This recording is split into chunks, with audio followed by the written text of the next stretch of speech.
Yo, babe, I think we're live. Just let me get one more drag, man. We're live! Yeah, we're live. And we just watched the most awesome movie ever. Isn't that right, Jen? We watched a movie? We watched Craig R. Baxley's Stone Cold. That was a badass movie. That was a badass movie. It was a badass movie with a badass mullet, a badass kimono dragon, and a badass Lance Hendrickson. What more could you ask for? It kicked all the ass.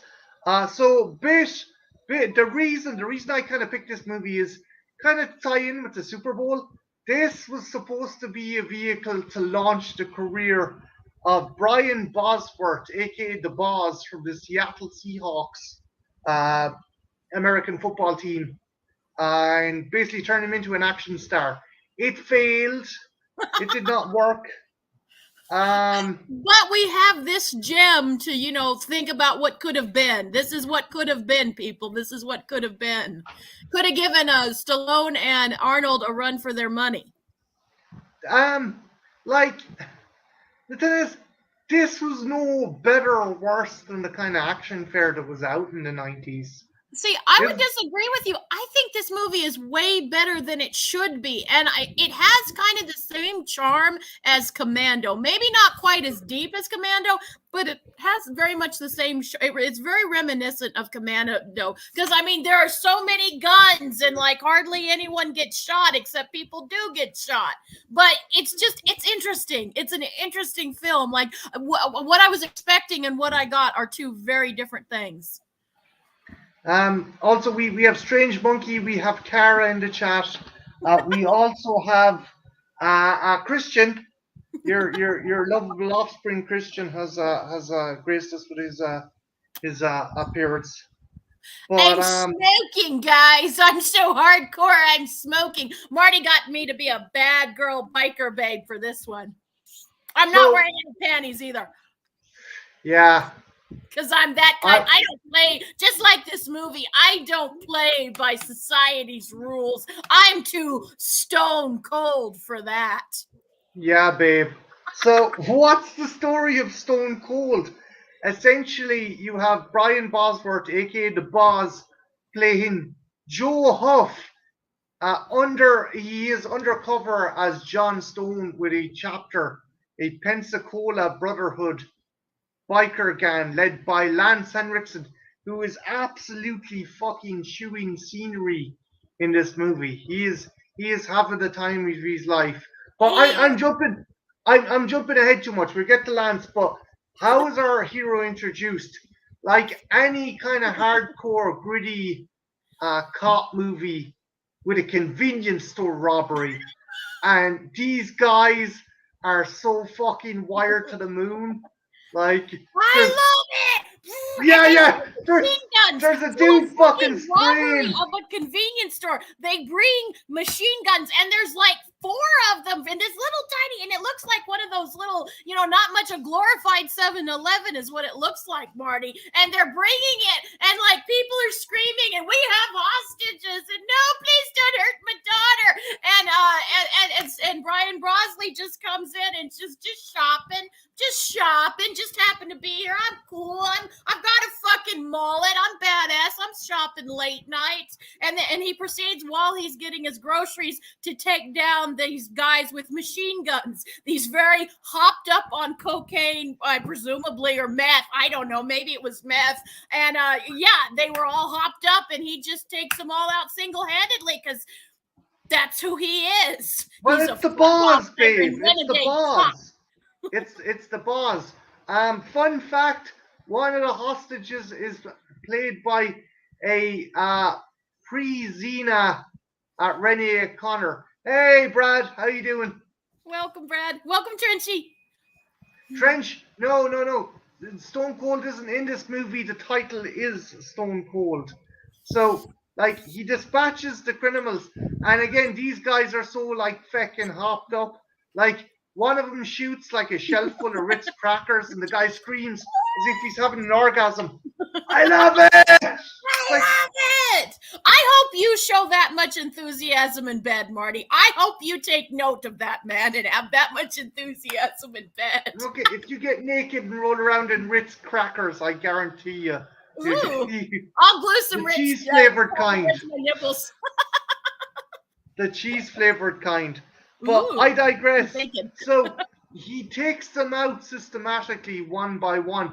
And the last guy he doesn't even fucking hit. The guy slips on, I think, gherkin juice or something, or vinegar. Vinegar, That's like I think. Yeah, he slips and fucking lands fucking Tex Avery style. And then the cops finally arrive and they're like, "Hey Joe, what kind of trouble did you get into again? Hey, I'm on suspension. I was just out shopping." And like his chief comes in, "What do you gotta say for yourself now, Joe?" And he's like, hands the guy the shotgun, goes, "Clean up in aisle 4." And it's like, yeah. And that right there, that line lets you know exactly what kind of movie we're in for. But like I was saying, Marty, this movie surprised me. Like, oh, there are some stupid shit. Like, well, especially as we go on, there's some really dumb shit. But everyone, including the football player guy, and I don't know anything about him. I didn't even know what team he played for. As surprisingly not bad. Like, I've seen other football players turn actors, or other people that aren't actors by professions who have done way worse, and that's actually really surprised me. He pulls back, like where Lance Hendrickson is having fun and hamming it up, he kind of tones it down, and I kind of respect him for it. It makes it work pretty good. Me of all people saying this. He does. He would have made a good Duke Nukem, I think. Mm-hmm. Yeah, he would, Marty, because this movie wasn't a success. I'm taking it because no, it didn't. No. It didn't. It was supposed to be the vehicle to launch his career. They were going to do a series of movies like fucking Die Hard or Lethal Weapon and stuff like that. And they do kind of ham-fistedly put a kind of Lethal Weapon buddy cop element in, but it's really half-hearted. Is it Sean Murray? Who's that character actor that I used to think was Jay Leno? Yeah, you're right, Sean Murray. Everyone is having fun, but like you would think the one person that would ham it up the most would be the footballer guy. And out of everyone, he's kind of taking it. He's playing it a little cool, which works for his character. It actually works. Yeah, this movie, and there's so much homoeroticism in this movie. There is fucking so much homoeroticism in this movie. I'm not gonna lie. There is, like, lads. Just, you don't know if they want to kill each other or fuck each other. It goes. Lance Hendrickson literally delivers a line where he's like, "Oh, this pork chop," and I'm like, "Whoa, could we get any more?" Like, I mean, just the imagery alone. He's like, what is it? He's what happens is basically Bosworth's trying to join Shane's gang, Lance Henriksen's gang, and he gets in a fight with him, and everyone's like pulling their guns on Bosworth, and Lance Henriksen, "Get back! I want this pork chop for myself." And it's like, what? Henriksen is just. I want to take insane. a bite out of that pork chop, is what he said. Yeah, he is cool. So basically, cutting to the chase, Bosworth is blackmailed by the FBI into helping him do an undercover job. Because that's how the FBI works. That is how the FBI works. So yeah, Sean McMurray and his partner, Agent Cunningham, they're like, "Look, you're on 3 months suspension. If you don't help us, you're going to be on 6 months unpaid suspension." He's like, "Oh, fuck." So he decides to take part anyway, and he fucking, to try and get in with the gang, he starts a fight with William Forsythe. And it's like, as Jen said, the sexual tension is palpable. Yes, yes, it is. I mean, and to be fair, like they do throw in a lot of homoeroticisms, but because it was the '90s, and I think they even were aware of it, they're like, okay, no one can see this, so how are we going to cover it up? I mean, there is just gratuitous tits everywhere. There's a chick that's just in a vest, and she's a stripper, and she's got her tits out. I mean, tits, tits, tits everywhere, which isn't a bad thing where I'm concerned. And I don't think any of the male demographic, although you did bring up an interesting point, because while they're having this fight in the bar, these musicians are playing, and there's girls on stage with their tits out, and you were like, wouldn't that be distracting, Jen? Like, wouldn't the band be distracted? And wouldn't the lads be like, man, I can't fucking get off because of this fucking band playing around these? And it's not like the strippers are on one stage and the band's on another stage. No, it's mix and match. It's mix and match. It's that kind of movie, Marty. You've mixed your chili Doritos with your M&Ms, and it's just so he starts a fight with a Iceman, played by William Forsythe, who I think is brilliant. And as the story progresses, we find out that one of the Brotherhood is their members are basically kind of he doesn't so much shoot a priest as launch him out the window with a shotgun. Is on like fucking trial. And they never explain why they go after Priest. What is this movie's hard on with Priest? Because, they just boom. And I'm like, whoa, that's pretty. And again, even especially for the 90s, that was kind of hardcore. I mean, they do it very tongue in cheek, but still, one minute the priest is going to baptize this baby, and the next minute, boom, and out the window. These literally, Jen will testify for me. This isn't so much as a shotgun blast as a NASA launch out through a stained glass window, right? It's more like the Matrix through the stained glass window. So the judge decides to sentence your man only to 45 years, and then the Brotherhood were like, that's bullshit. Blow up the fucking judge. So there's a senator called Whipperson, the Whip. He wants your man on death row. And yeah, we'll get to that. That comes up so fucking much. Henriksen wants to ice this guy. So Joe, now under the guise of John Stone, aka Stone Cold, goes I suppose they couldn't really call it Stone Huff, but Huff Cold. They do. They miss an opportunity. Also, I was expecting to hear Rainbow Stone Cold. I believe it was out by then. That maybe they couldn't get the rights to it, but I thought that was a really big missed opportunity to throw that into the soundtrack. It would have worked so well. It would have been fun. But I digress. So Bosworth goes undercover with the chapter. He does a couple of side quests, which includes they send him on a mission to kill a former kind of member of the Brotherhood who's turned against them. And obviously, being a cop, he can't just fucking kill the dude. So he kidnaps him and has the FBI take a picture of his ear, and then they cut an ear off a corpse and tattoo it, and then he gives it to Chains, and Chains is like, yeah, this guy's on the fucking level, yeah. And William Forsythe's obviously getting jealous and I don't trust that guy. That guy right there, I don't trust. He's going to turn on us, Chains. He's going to turn on us. Yeah, it is some great acting by him. He's fuck you, man. Fuck you. William Forsythe.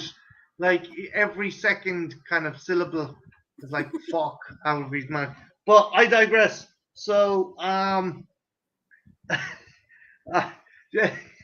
Bosworth is trying to fit in with this gang, and he's doing all this thing. There's another homoerotic scene where he has to fight this giant dude. Jen, do you want to go over it?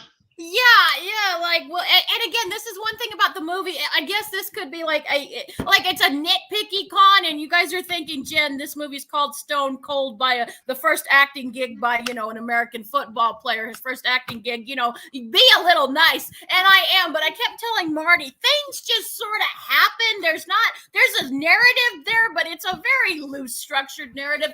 And like one minute he's in the bar and they're fighting, and the next minute he's at this biker gang kind of compound, and then there's this big old dude, and he's like picking up guys and throwing them down like giant, and all of them are going, yeah, dude, bro. Or I don't think they do, dude, bro. What do bikers speak? Whatever bikers speaks, they are like, yeah.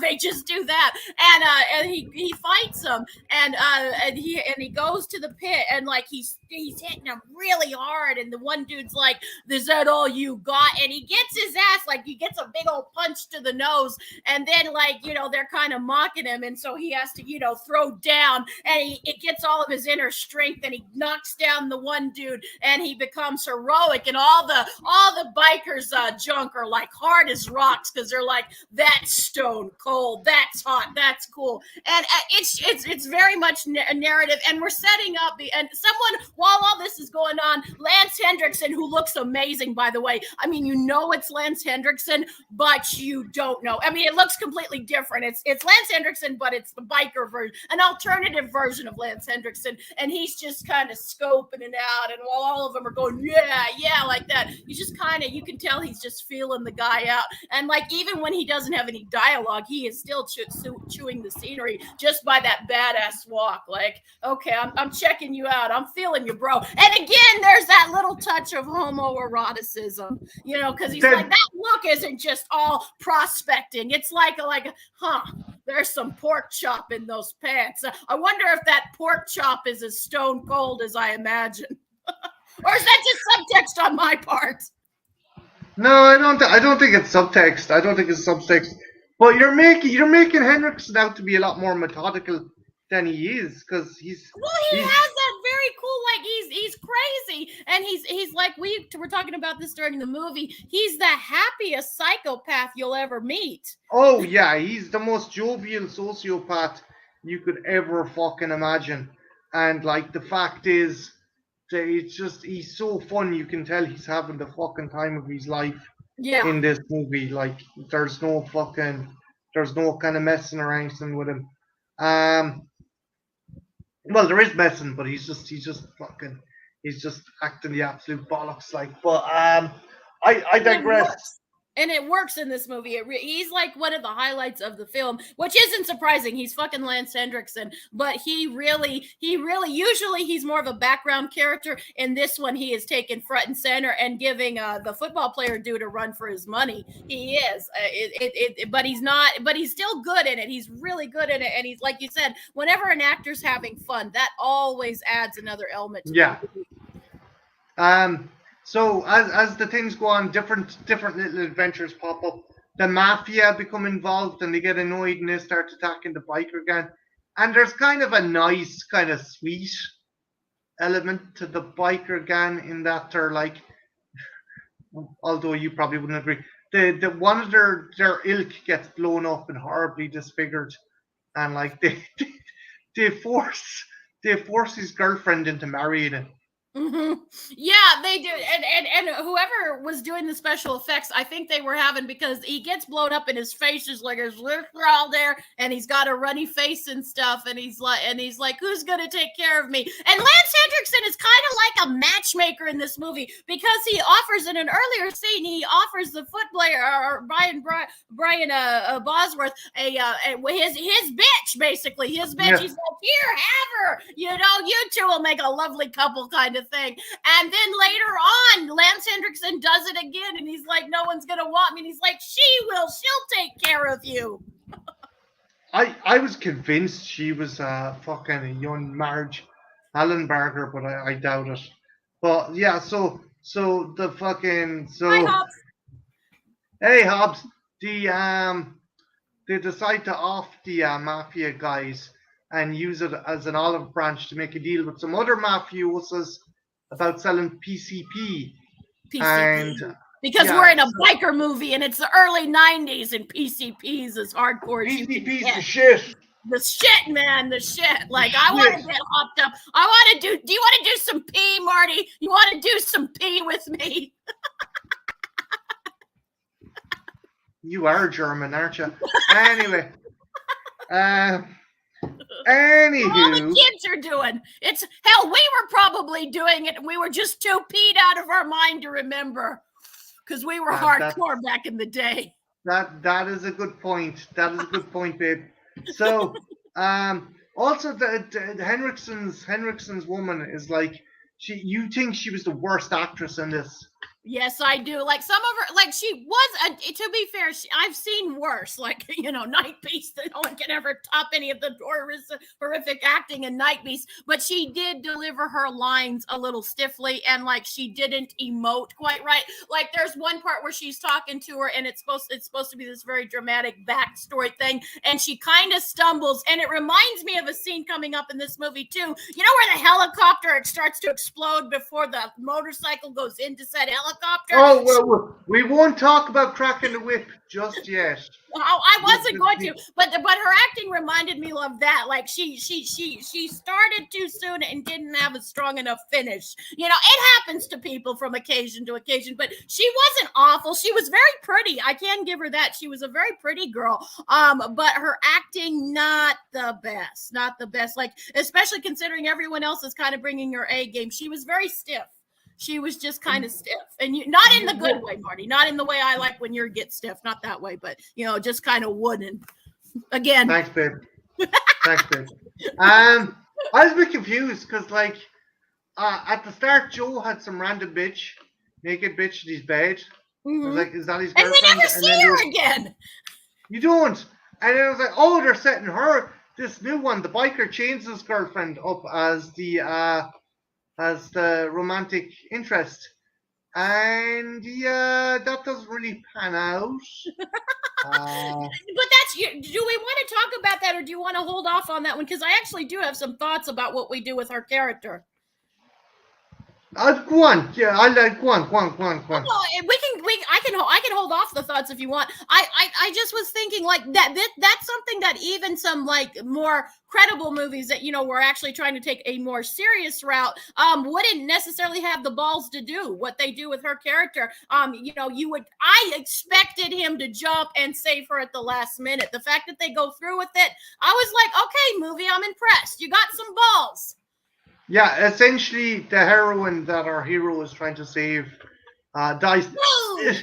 Well, I won't get into it, but that seems to be a running theme with this movie as we'll go on. Foreshadowing.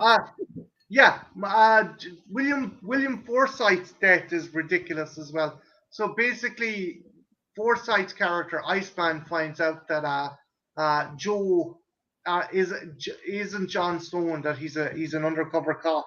So there's this insane kind of motorbike freeway chase where Forsythe has like a machine pistol and he's just fucking riddling bystanders and cops. And then they go into a tunnel and he pulls out a knife and there's a car between Joe and there's a car. I'm going to say Bosworths because the guy's too new. Brian Bosworths here. Poor regular Sunday driver here. Iceman Forsythe is here. Forsythe pulls out a knife, cuts the guy's arm. The guy's like, oh, my arm. And the car goes trying to careen into fucking Bosworth's car. And it's just fucking insane. It's like insane.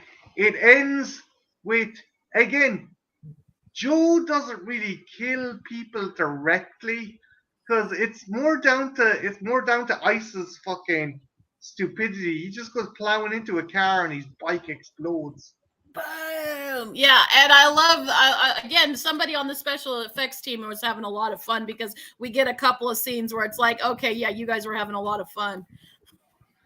These last words are "fuck you, cop."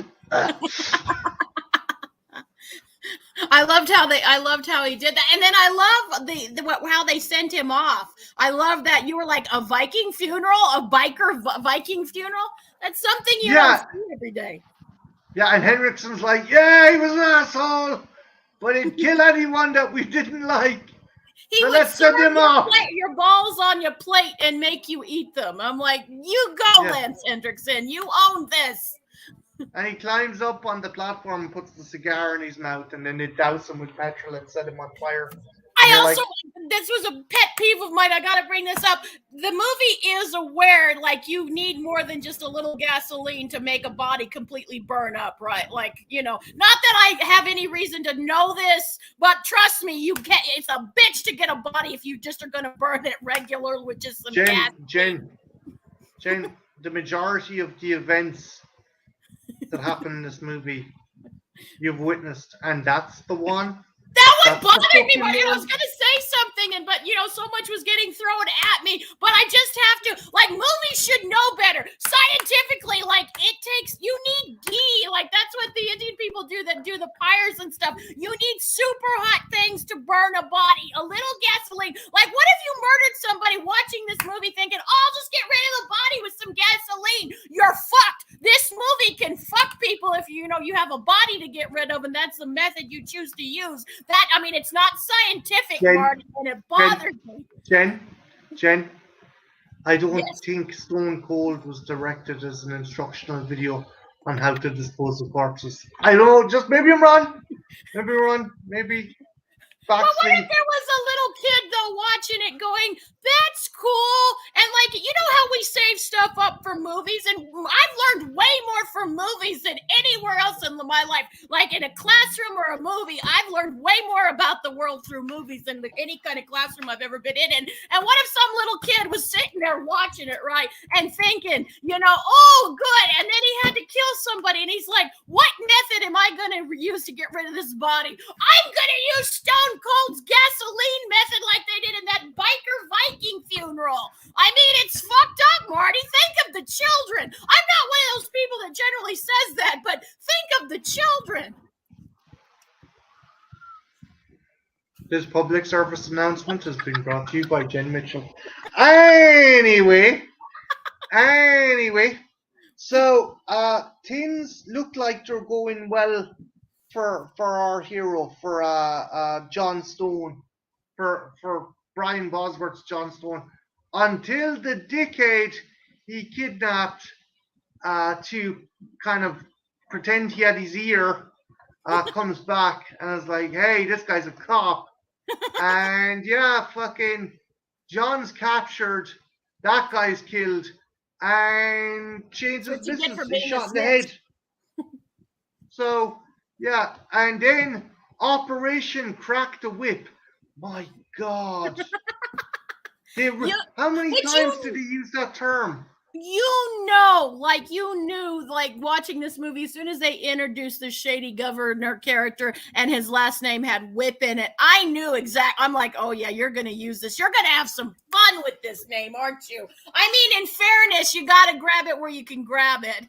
It's like Pepe Le Pew says, sometimes you just got to take the pussy. They had whip. It was basically like the pussy that Pepe Le Pew was trying to take, Marty, and like whip, right? And so it was right there dangling in a short skirt, and the movie's like, yeah, we're going to grab you by the pussy and just crack the whip as many times as we can.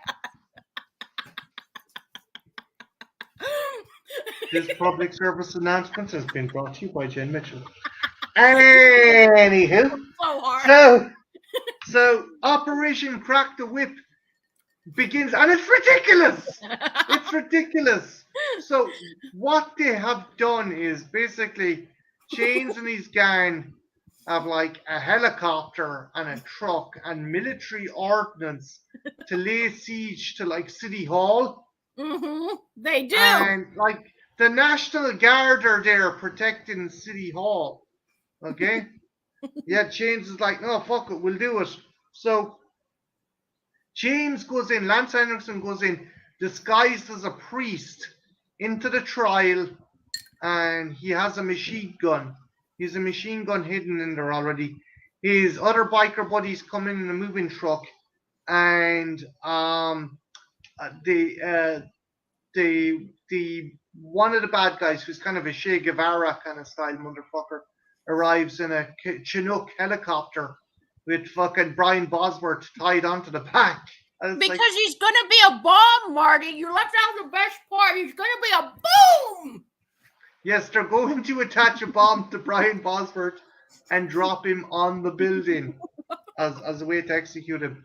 Bosworth escapes, kicks one of the dudes out of the helicopter. Wait a minute, Marty. Let's rewind a bit here. Bosworth escapes. He is he's up in the air in a helicopter, a 90s helicopter, an early 90s helicopter, and they have him tied up with ropes. And there's all these fucking cords and stuff, and he just pulls out the cords. Wouldn't you think? Again, realism movie. God damn it, that's my biggest con in Stone Cold. Fucking realism, people. Wouldn't you think the fucking helicopter, this isn't Airwolf, Marty, where it would go wee and, it would crash because those wires are hooked up to something for a reason. It's probably why it's staying in the air. And was I the only one thinking they're all gonna die because the plane is just gonna go wee? Or was it just me? No, I thought that was how he was going to bring down the helicopter. Now, your man said he had trouble controlling it, but he did pull out a lot of wires. He did pull out a lot of wires, and he did pull out like a lot of he did pull out a lot of fucking helicopter stuff. Cable shit. That's the proper terminology for it, lady. Cable shit. Oh, Mr. Green, you know me and in anything mechanical, it just goes over my little wee brain. I don't. Never mind. What were you gonna say, darling? I was gonna make a joke about you cannot get an instruction manual with your IED. No, it's not an IED. That's an improvised explosive device. What's the term for yoke that goes into your arm to stop you getting preggers? I know what you're talking about. I can't think. I lost my term. I had it for IUD. No, not IUD. Isn't it IUD? Something like that. It either blows them up or whatever. I know what you mean. Fuck it. It blows the babies up before they can leave your fucking body. Before they can blow up your life. You either gotta blow them. You either gotta blow them before they blow you. Hello, monetization. Goodbye, monetization. Anyway, so fucking Bosworth escapes, and he leaps out of the helicopter through a skylight, and he just goes, and stuff, and you can tell, and everyone, and I love how everyone just kind of stops for a cunt of a second, and then they just continue on with the movie, like, yep, that happened. We're just gonna roll with it. Meanwhile, Lance Henriksen's body has been basically his trial. He's been put to death. He's getting the death sentence. So Henriksen's like not having it. And he pulls out his machine gun. He kills he kills the jury. He kills the judges. Then he turns to the whip and says the best line ever. Jen, do you want to say Lance Henriksen's best line ever when he's about to off the whip? The one about his father, I'm assuming you're talking about, yeah. Right? What his dad said. Okay, so he's like, this reminds me of what my dad said right before he died. No, son, that's loaded. That gun is loaded. And he just fucking riddles it. It's brilliant. It's just the delivery is brilliant.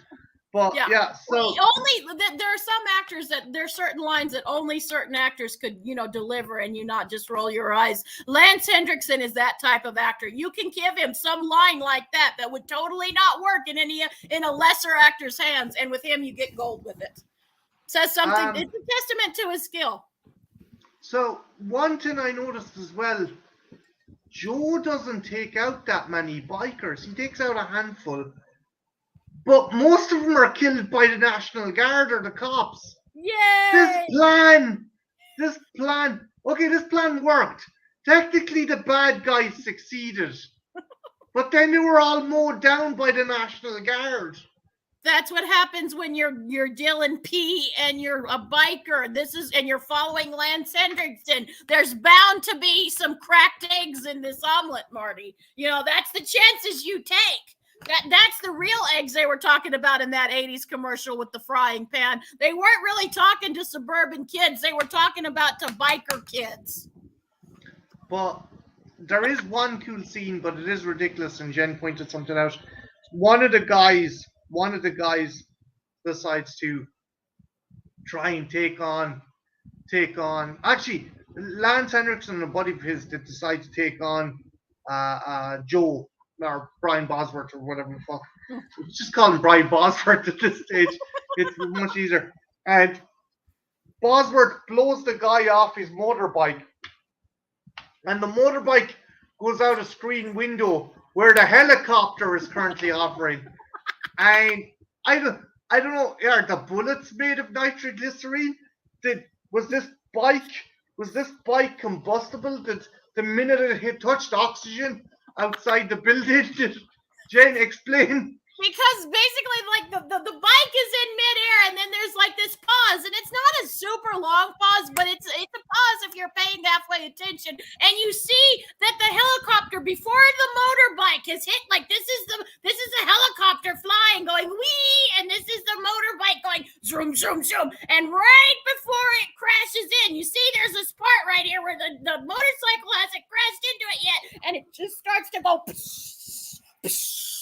And I'm like, that's a hell of a trick. But then I told Marty, this movie is a renegade. It's like much like a renegade cop. It doesn't play by physics rules or any other of society's rules. It's a commentary on being on the outside.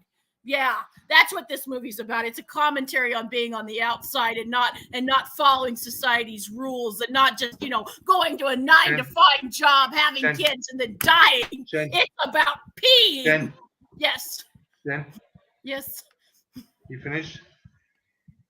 Probably not. This public service announcement has been brought to you by Jen Mitchell. Join a biker gang is what I'm telling all of you. Join a biker gang. So, Chains is defeated. Chains is defeated. You think that Bosworth's going to kill him, but he doesn't. He actually lets him live. Yeah. However, Chains gets his hands on a gun, and before he can shoot Brian Bosworth, Sean McMurray comes out of nowhere and shoots him. And what's the line that nearly had your jaw on the floor? You say it, Marty, because you can deliver it better. You're a dude. You say it. It's time to get down. Is that it? No, it's time to bring the heat, wasn't it? That was the line. Yeah. It's time to bring the heat. Ridiculous. Yeah, it's time to bring the heat, partner. Yeah, and then like he just walks off. Bosworth just got hundreds of millions of dollars worth of damage, hundreds of people dead, and he just walks out of the building. It's like, I wish there was a sunset somewhere in that last shot, or he should have got on his bike and got into the sunset. I think that would have been a better ending to it. He had no chick to go on the back though. This is true. I was going to say he could go to her graveside and put a rose on it, I guess. Happy? They probably burnt her body. They probably fucked her body in a ditch. Like literally? No. Oh, this isn't. I didn't pick this movie, so of course they didn't. If I had picked this movie, they would have literally fucked her body in a ditch. But you picked this movie, so of course that didn't happen. Maybe next week. Maybe next week I'll find a ditch fucking corpse movie. I know a few. Well, yeah, that was Stone Cold, and it was fun. It was like legitimately, like I'm playing around here, but actually Lance Henriksen is definitely the best part of this movie. I will give to the I know he has a name, but the footballer dude was pretty good, especially for his first time out. And one thing I really appreciate about his performance, he toned it down, and you would think he wouldn't have, especially given it was his first time, but he toned it down and was somewhat restraintful for what kind of movie this was. Now, don't get me wrong, guys. Sir Laurence Olivier had nothing to worry about with this dude, but he did better than you would ever expect to. This movie did better than it had any right to. It's fun. It has TNA. It's ridiculous. It's a fun movie to watch on a Saturday. It is. If you're not want to tax your brain in any way, shape, or form, this is a fun movie to watch on a Saturday. Jen, I'm just having some issues with my internet.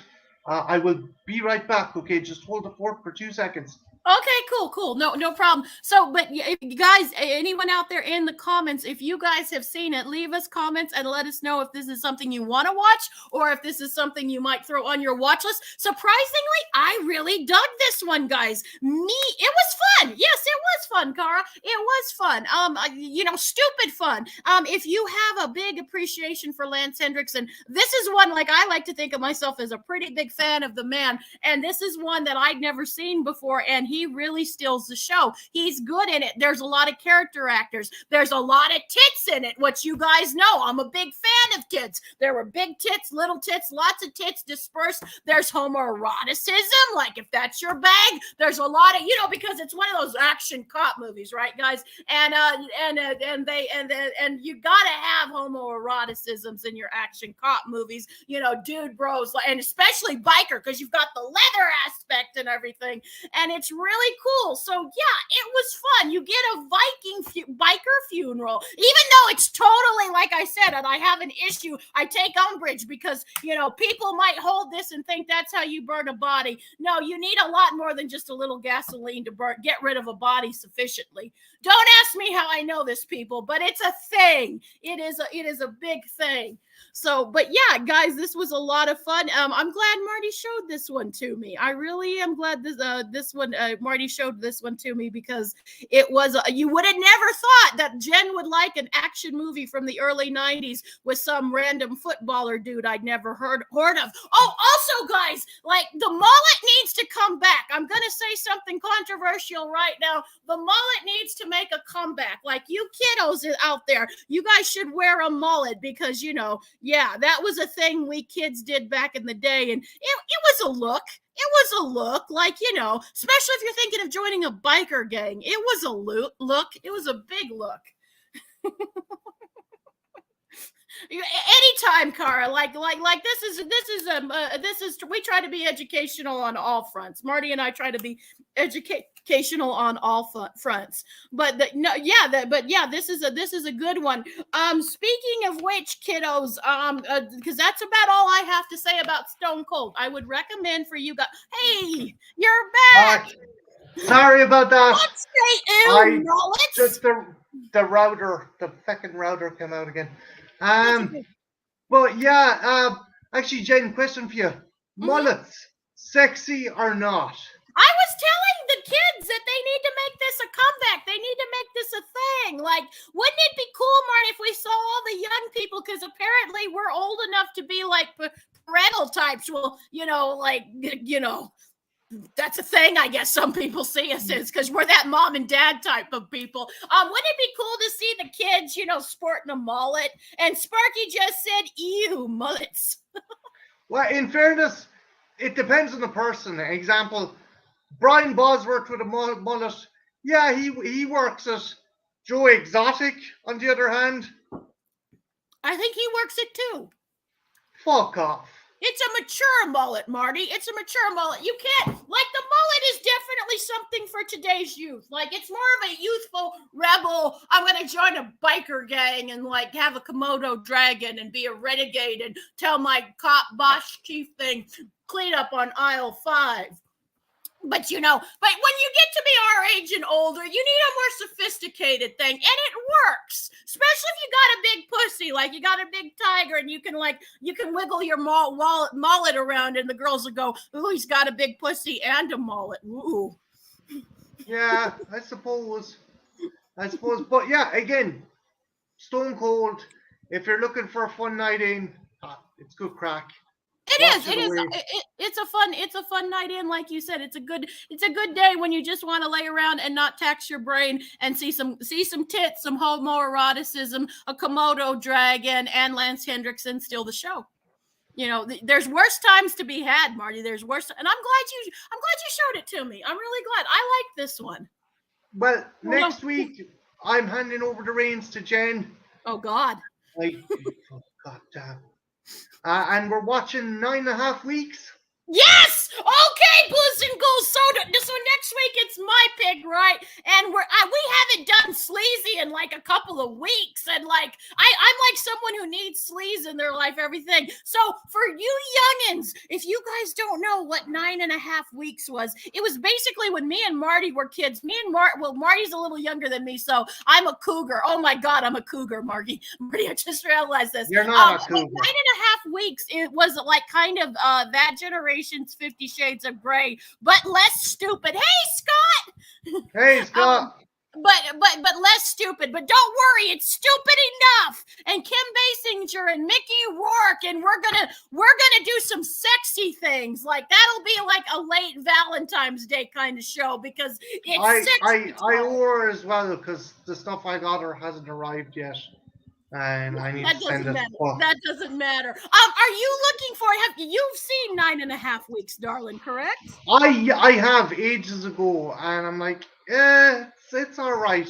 At least it's better than Last Tango in Paris. Where we could do Last Tango in Paris if you want. No, Marlon Brando should never be allowed near butter.